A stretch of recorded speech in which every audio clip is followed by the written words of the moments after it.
Hi, this is William Lee, excuse me, back for episode 8 of my YouTube series on Thomas Mann's great novel, The Magic Mountain, which turns 100 years old this year in 2024, and contextualizing it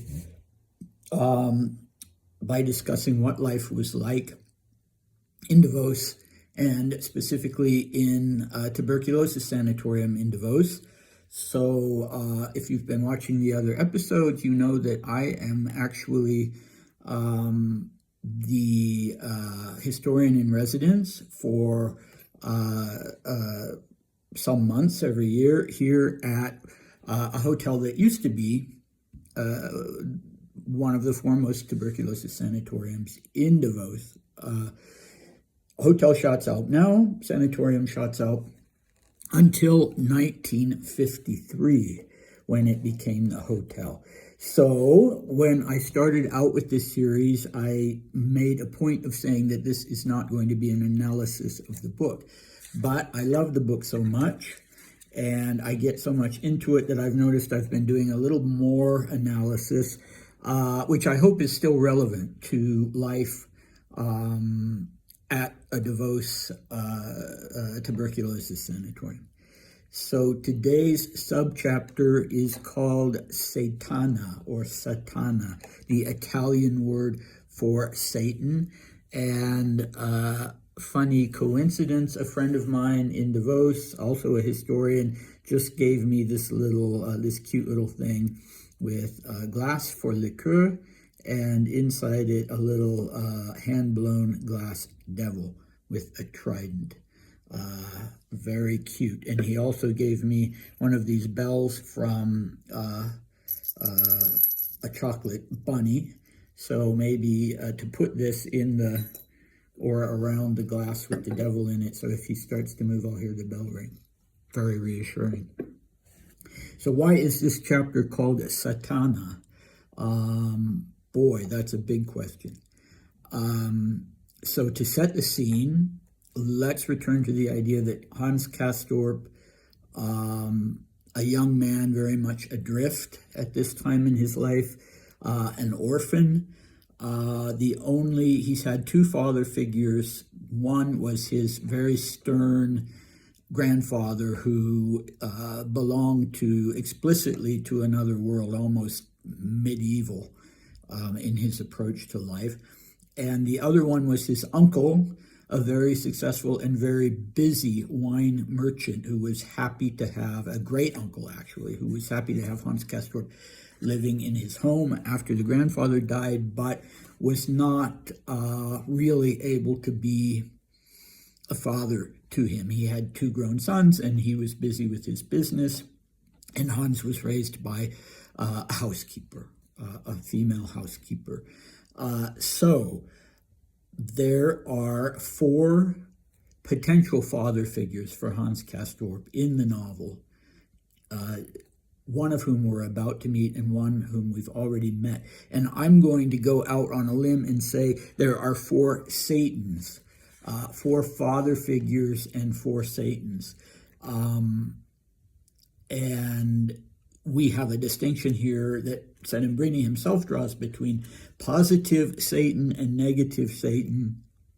And I suppose for every boy, maybe for every girl as well, the father can have that figure or can have that association. At sometimes he's like a stand-in for the benevolent God, and at other times he takes on other characteristics.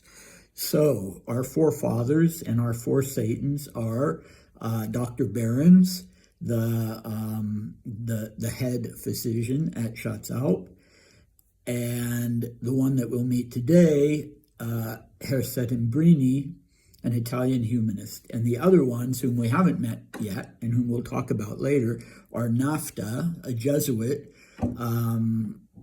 of rather sinister views, and Herr Pieperkorn, a larger-than-life figure, a former sea captain, really, Mann calls him a personality with a capital P. So of these four fathers or four devils, I would say that two of them belong to the underworld, which is where we usually place Satan, and two of them belong to the upper world, the world of sunlight and science and clarity. So the two who belong to the underworld are the doctor, barons, and the Jesuit NAFTA. But we'll have to talk about NAFTA later. So that's one theme of this episode, the search for a father figure, and the other theme is the Schatzalp doctors, and that this may in fact be the chapter that really upset people in Davos because of its critique of the doctors and its negative presentation of them. So after the Magic Mountain was published, Thomas Mann became very much persona non grata in Davos. And it's ironic considering how here in Davos now he's so much celebrated, and in fact there will be a lot of actual celebrations this summer because of the 100th anniversary. But at the time that the book had first come out, he was sort of public enemy number one in Davos because of undermining his undermining of the sanatorium system and of the doctors. So we start out with father number one, definitely an upper world father. This is Ludovico Settembrini, who Hans and his cousin meet on their little daily walk. This is the first day of Hans Castorp's stay at Schatzalp. Everything is so new to him, and most of the patients have not tried to initiate conversations, but Settembrini does, and he's introduced to Hans by a slightly embarrassed Joachim. Joachim doesn't really go in for mixing with foreigners. And there's another thing that makes Settembrini stand out from among the other patients at Schatzalp, and that is that he is poor. In fact, throughout the novel, he always wears exactly the same clothes, the implication being that he himself is laundering them every night, and they've been so constantly laundered that they're really threadbare. He even wears a fur coat that all the fur is gone from. So one of Hans Castorp's first impressions of him, even though he says when he first meets Settembrini, in his mind he's thinking, well, this is a gentleman. I can tell immediately that this is a gentleman. But then he has this childhood association, and it's kind of prejudice against his ethnicity, that Settembrini is Italian, and Hans Castorp remembers when he was a child seeing organ grinders outside his window. And so he has this association with Settembrini, even though the man is a gentleman and a man of letters, as an organ grinder. And later on, Settembrini will find out about that and will be very offended. But in a sense, it's a positive association, because you can picture this little boy living with his very stern grandfather, looking out the window and seeing an organ grinder, and maybe there was something in him that thought it would be fun to run away and live with the organ grinder. But that's speculation on my part. So Settembrini isn't actually old enough to be Hans Castorp's father. His age is not made explicit in the book, but he's somewhere between 35 and maybe 45, and Hans is 24. So, it's conceivable that he could be a literal father, but at any rate, he's a father figure. And he makes up for his relative youth by being very sort of inherently pedagogical. He's a teacher. And also by the fact that he, as the novel goes on, he really, it's clear that he really cares about Hans Castorp. He's not just trying to make a convert of him, as some of the others seem to, but he really cares about Hans Castorp. And so Behrens will fall short of this in the sense that he likes Hans Castorp, but he never has time to pay or inclination to pay much attention to him. Hans Castorp is to some extent just another patient. NAFTA has his own agenda. Peppercorn, well, we'll get to that later. That's an interesting relationship. So, other advantages that Settembrini has as a father figure, he offers a very well laid out tradition that he himself is placed in, and that Hans Castorp presumably could fit within, not in the same sense that Settembrini does as an intellectual, but as an engineer, a man of practical, scientific, mechanical outlook on life, and modern outlook on life. So Settembrini, unlike Hans Castorp, had both a father and with whom he was simpatico, and a teacher who was very dear to him, Carducci. So this is the first of the offstage persons that become important in this chapter. So we have Carducci, and then we have two figures from Greek mythology, Minos and Rhadamanthus. So beginning with Carducci. Carducci died in 1907. He lived from 1835 to 1907. He was an Italian, of course, from Bologna, I believe. He was a poet. He was an orator, and he was a historian of literature, and he was Settembrini's personal mentor. They knew each other, they spent time together, and when Carducci died in 1907, so it would have been the same year that Hans Castorp arrives in the sanatorium,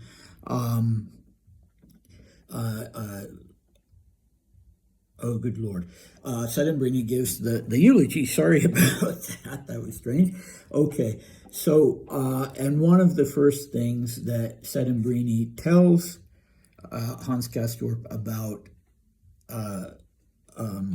his mentor, Carducci, is that he once wrote a poem extolling and hailing Satan. And it's a long poem. You can find it online and read it in translation in the original. And that one verse of it is recited by Settembrini in Italian, so neither cousin really understands it. But here is the English translation of that verse.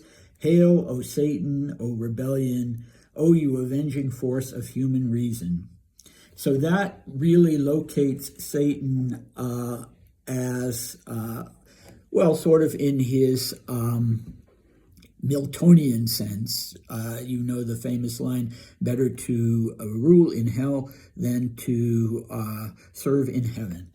And so there's the rebellious aspect to it, Italy rebelling against the Austro-Hungarian Empire, modernists rebelling against the institutions of monarchy and the Roman Catholic Church, very patriarchal institutions, I might add, speaking of fathers. And if you read the whole poem, the whole Carducci poem, you see that Satan is also associated with matter, with the material world, with the coming of a new world, a new scientific, material, free world that Settembrini envisions. Okay, so, and I see that Settembrini, that Carducci, there's also actually a museum, I think, in his former house in Bologna.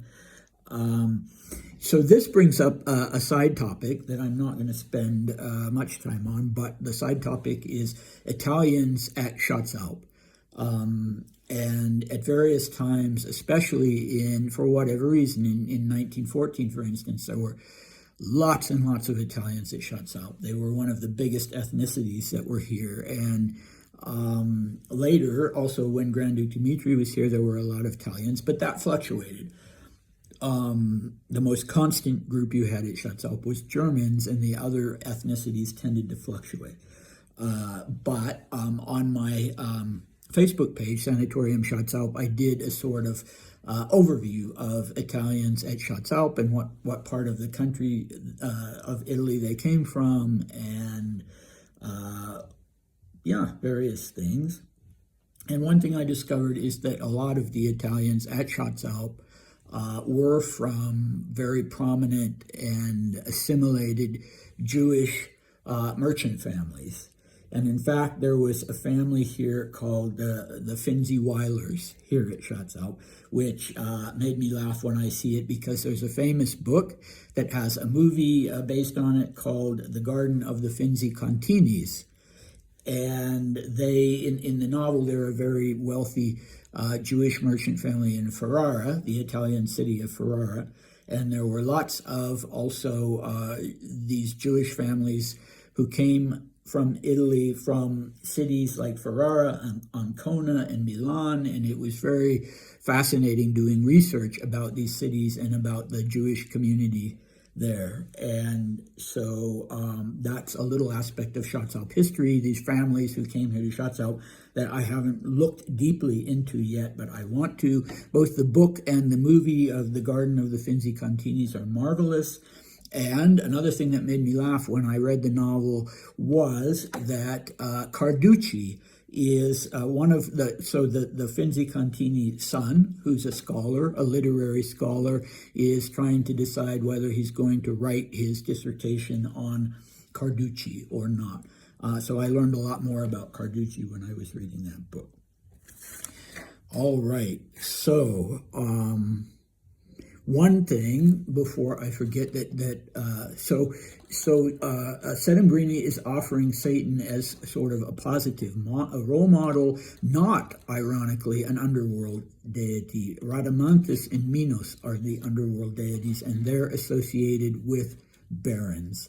And one of the distinctions that Settembrini himself draws, not Carducci, is that Satan loves work and hates any kind of indolence. And this is, of course, directed at Hans Castorp, who talks about how hard shipbuilders have to work, and how he doesn't really like that aspect of his chosen profession. So this is the point at which Settembrini gives his first serious warning to Hans Castorp, and he will continue to give warnings to Hans Castorp about being drawn into what he sees as the underworld. And Hans Castorp notes the irony of the fact that he's gone up high in the mountains, and yet Settembrini is talking about him having descended into the depths and entered a dangerous place. I mean, the underworld is a dangerous place for people who are not who are still among the living, who don't belong there, but could end up being seduced into preferring that realm. The other topic is the doctors, which we're moving to now, and Settembrini, man through Settembrini, actually talks about their fictional names, of course, but he talks about how the doctors in Davos devised various ways to keep patients who were not, who didn't need to be there, who either didn't have TB at all or who could have gotten just enough benefit from other forms of treatment elsewhere, how to keep them in the sanatoriums, in these very expensive establishments, and how to make the most money, and how to prevent them from leaving in the summer.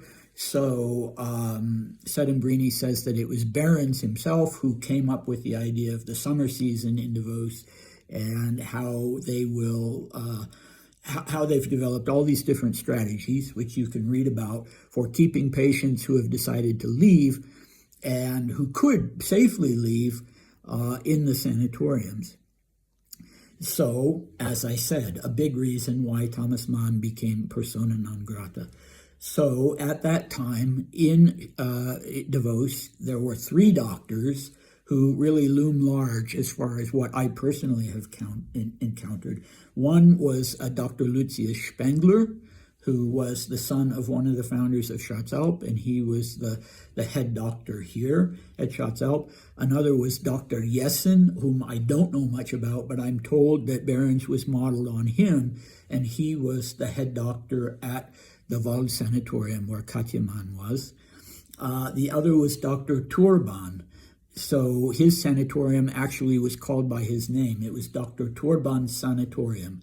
And like Schatzalp and Wald Sanatorium and some of the other big ones, it was luxurious. It had an international clientele. It even, I would say, had a clientele to rival that of Schatzalp with royalty and other people. And in fact, Dr. Turban was given the title Hofrat and was awarded some kind of medal by the German imperial family, if I recall correctly. Dr. Turban ran a very strict sanatorium where you obeyed the rules. Dr. Spengler did not. I don't believe Dr. Jessen did either. But all of these men loomed large in their institutions. They were like kings in their kingdoms. And later, when Dmitri was here at Schatzalp, Grand Duke Dmitri, he had Dr. Maurer as sort of the king of the realm.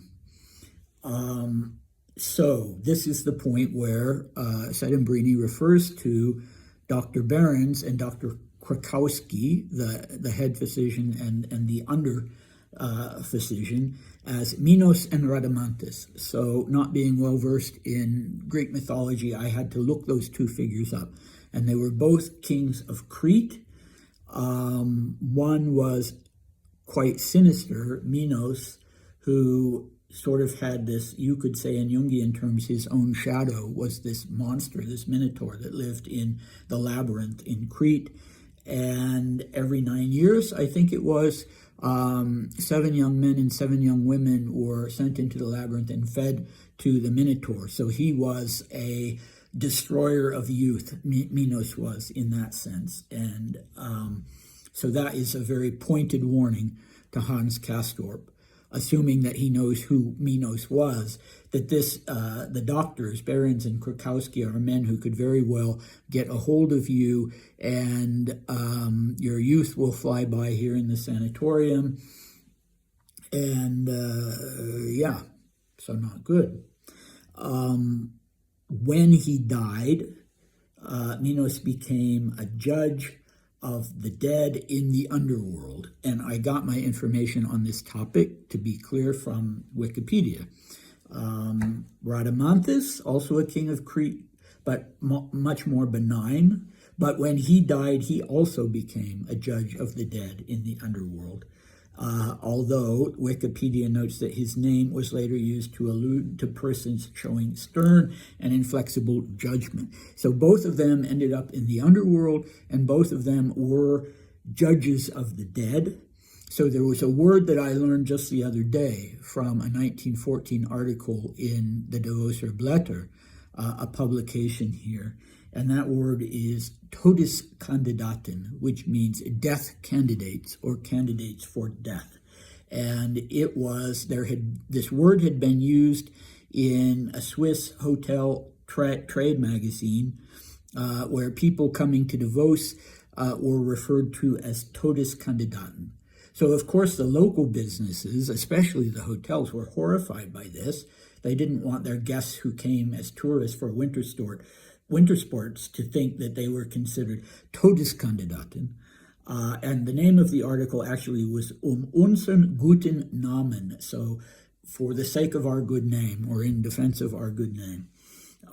So Settembrini, he doesn't use this word, But he is applying it to the Davos doctors, that if you come into this underworld realm, you are treated like by them as a Todeskandidaten, and you are sort of led to assume that role.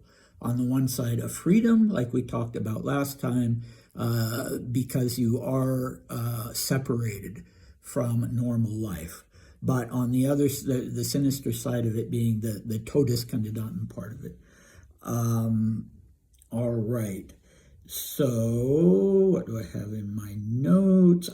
So another thing that the doctors would do would be to charge the patients in the sanatoriums for every little thing.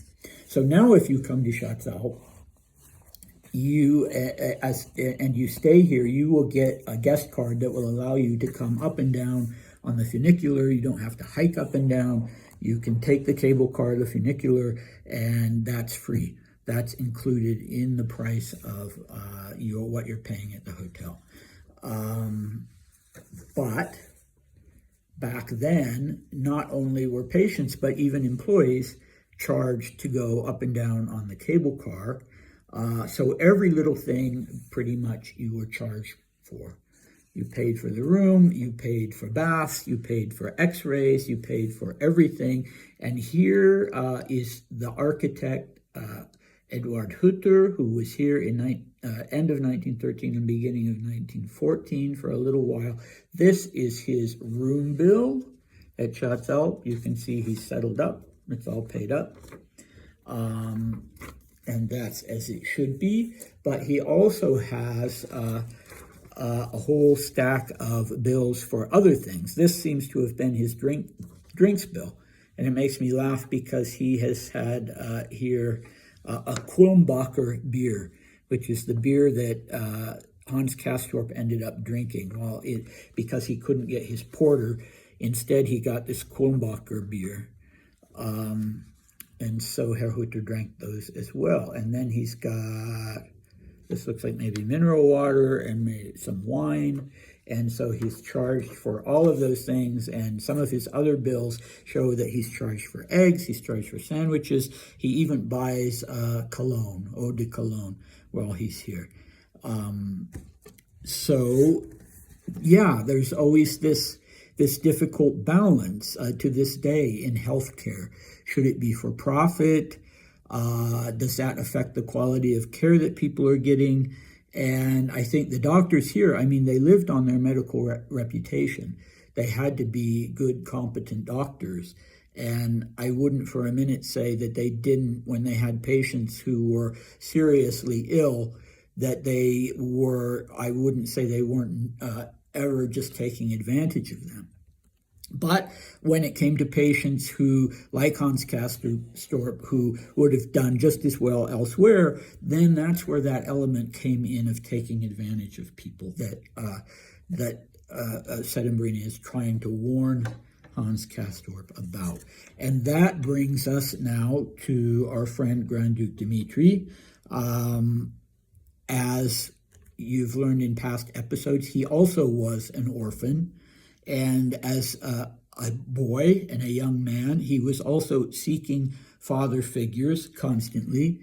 And the two main ones that he found were the Emperor, Nicholas II, his cousin, whom he called uncle because of the generational difference, who had sort of shared custody of Dmitri when Dmitri's, the uncle he'd been living with, was killed in a terrorist bombing.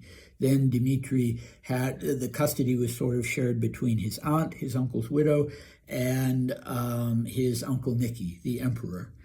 And so that was one role model for Dmitri, but that didn't turn out well. For a while, they really adored each other. They were really like father and son. But then when Rasputin came into the picture, that kind of ruined everything. Dmitri saw the ruinous effect that Nicholas's passivity and that Rasputin's ascendancy were having in Russia. And so he got involved with the Rasputin assassination. And that just pretty much destroyed their relationship. Nicholas banished him from Russia. Then the revolution happened. Nicholas was killed. So Dmitri's next father figure, when he was on his own, he'd been banished from Russia. He'd gone to the Persian front. Then his commanding officer at the Persian front, after the revolution, had said, look, it's too dangerous for you here, and it's too dangerous for me and the other officers, because your presence is agitating the soldiers, and so you really need to leave. And so Dmitri went to Tehran. He wasn't exactly welcomed with open arms by the Russian community there, and so he actually went to live with the British minister to Persia at the British legation, Sir Charles Marling, who became a very, very, very important father figure to him, really for the rest of his life. So I'm thinking I might do another series specifically on Dmitri and on his diaries going all the way back to 1906, but for the moment I'm talking too much about that. So by the time Dmitri got to Schatzalp, he, unlike Hans Castorp, was not looking for father figures. He was in his late 40s, and that was no longer an issue for him. He was a father himself. He had one son who obviously was not with him in the sanatorium. But he was a man, maybe because he'd never successfully resolved this search for a male role model, a father figure who could really provide the psychological stability that he needed. He was a man who tended to fall under the sway of other figures, of charismatic figures. So the first one was a man who was only a couple years older than him, Prince Felix Yusupov, who was the ringleader of the Rasputin assassination, and to some extent brought Dmitri into that. The other one, the one that came next, was this rather sinister figure who was kind of a Soviet fellow traveler and ended up going back to Russia after the Second World War and living in Soviet Russia. His name was Alexander Kazanbek, and he was the founder of the political party that Dmitri was active with, the Young Russia Party in emigration in France. And then if you really wanted to descend into the underworld with Dmitri, the underworld figure, the Satan for Dmitri, was definitely Rasputin. And Dmitri was involved, of course, in that assassination. And in a way, it was almost, maybe this is a bit of a stretch, but it was almost like his way of killing Nicholas, the failed father figure, because Nicholas, to a certain extent, relied on Rasputin to keep his wife happy and to keep his son, to keep his hemophiliac son well, and to give a sense of security to both the wife and the son. So when Dmitri lashed out and actually helped to murder Rasputin, Nicholas at least saw it as a kind of attack on him. He suspected that maybe a palace coup would follow, which was one of the reasons why Dmitri was so quickly put on a train and sent to the Persian front. And so that is something I need to say for later. I've already gone long here. So then that raises the question, well, was Dr. Maurer, who was a very charismatic figure, was he another one of these people? He was younger than Dmitri by a few years, but was he another one of these sort of ersatz father figures? And the fact of the matter is that Dmitri's sister thought that this was the case. She thought that Dr. Maurer was taking advantage of Dmitri, that Dmitri wasn't really that sick, that he should come and join her in the U.S., where she was at that time. He could get whatever treatment he needed there. And Maurer was, in her opinion, a charlatan. And she had gotten this idea from another Russian aristocrat named Prince Peter Levin, who was also at Schatzalp. There had been Levins at Schatzalp all the way back in 1905. And I think including Prince Peter, who was a 17-year-old boy at the time. But later on, he was under Maurer. He was also at Schatzalp, and he came away very embittered for whatever reason. I don't know why. And so it was he who told Grand Duchess Maria, Dimitri's sister, that Maurer was a shady character and that she should try to get Dimitri away from him. And the fact of the matter was that Maurer was a world-class surgeon. As far as medicine went, he was not a charlatan at all. And the other fact of the matter was that Dimitri was desperately ill. He very, very nearly died. He even had gangrene in one of his lungs. And for that reason, he needed to be in a sanatorium. He needed to be with a good doctor. And he was in the right place, I think, at Schatzalp. So in one of his letters to his sister, Dimitri actually uses the phrase, the magic mountain phenomenon. So I doubt he actually read the book. He read a lot, but this was not his kind of book. So when he refers to the magic mountain phenomenon, what he's telling his sister is that, look, the book has biased people to think that all of the doctors and all of the sanatoriums in Schatzalp are on the make, so to speak. They're bleeding their patients dry financially and leading them to believe that they're actually sicker than they are. And the fact of the matter is that with Dimitri, in the case of Maurer was actually lying to him and making it sound like the prognosis was better than it was, rather than worse than it was. So in my book, I never mentioned it before, I'm writing a novel about Dimitri and Schatzalp, and the title of my book is The Prince and the Devil. And so when I have friends read chapters and that sort of thing, I like to tell them to play around with the idea of who in this book is the devil. So not the literal devil as a character intervening, but who in this book is playing that role. And as in the Magic Mountain, it's really more than one person. So choose your devil. So that is it for this episode. Thank you for watching, and I hope you come back. And so hopefully see you soon. Bye.